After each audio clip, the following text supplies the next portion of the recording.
So let's talk about marriage equality. We have this guy Pete Buttigieg. He's a gay guy running for president, and even President Trump come out and said, I don't have a problem with him.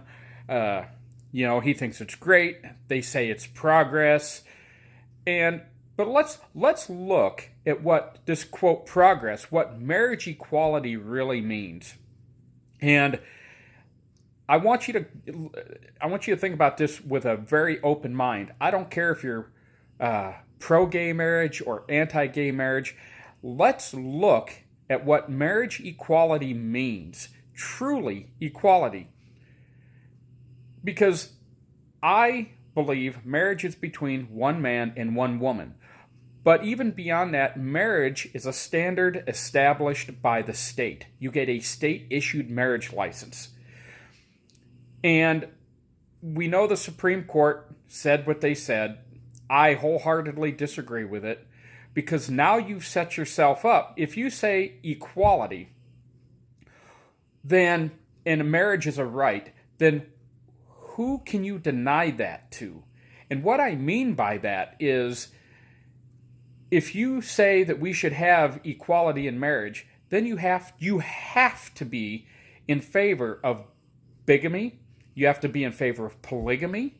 You have to be in favor of gay polygamy. You have to be in favor of interfamily marriages. That means, brothers and brothers getting married, or sisters and sisters, or brothers and sisters.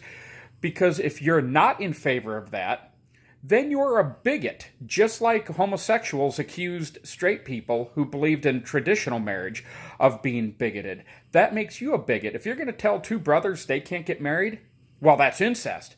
Well, no, that's love. And who do you love? Love wins, right? But see, if you want to say, well, but you're going to have retarded kids. Well, no, marriage isn't about procreation because that's what the homosexuals argued in 2016 at the Supreme Court. And besides, it's none of your business what people do in the bedroom.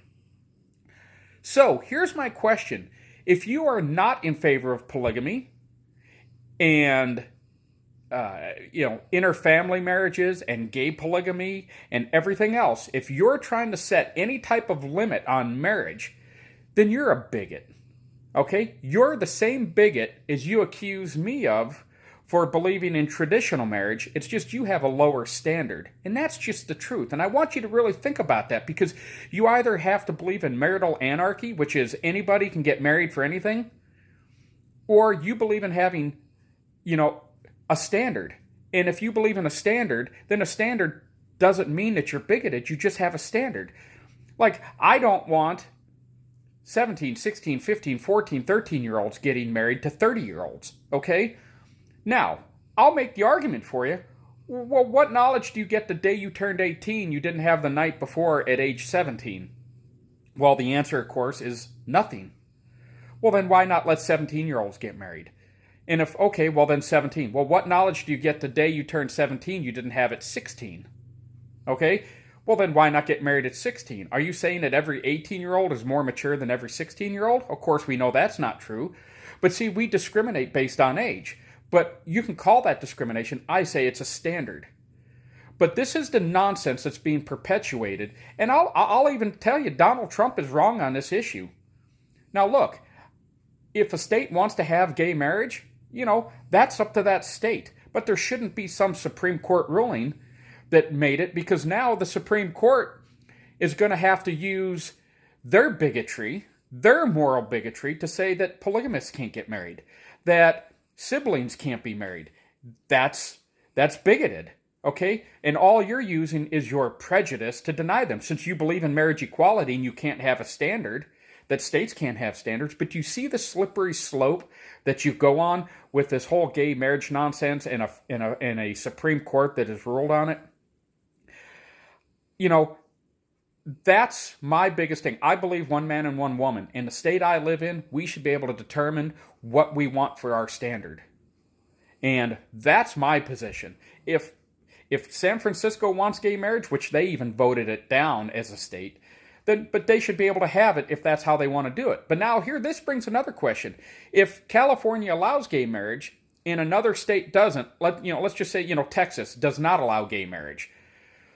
Well, then does Texas, and of course we know the Supreme Court, this is just a hypothetical, but so if Texas says no to gay marriage, and is Texas going to be forced to recognize a marriage license from California because it's in direct conflict with Texas's marriage law?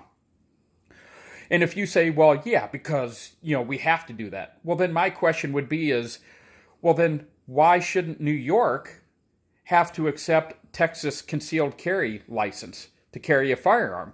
If we're going to force all the states to accept licenses, driver's licenses and marriage licenses from other states, then they should also accept all licenses, including concealed carry, licenses. So, but I want you to really think about that on the gay marriage situation. You either have to believe in anarchy, which means anything goes, or you believe a state should have a right to establish its own laws because you get a state-issued marriage license. Again, this isn't about hate. This isn't about anything. This is simply about, the state and the people being able to establish the standards that they want to have in the states they live in. And that is constitutional because the 10th Amendment is quite clear. It says the powers that aren't delegated to the federal government are reserved for the people and the state. And there is nothing in the Constitution about marriage, gay, straight, or otherwise. There's nothing in the Constitution about abortion. So I just want you to think about that. All right, appreciate it.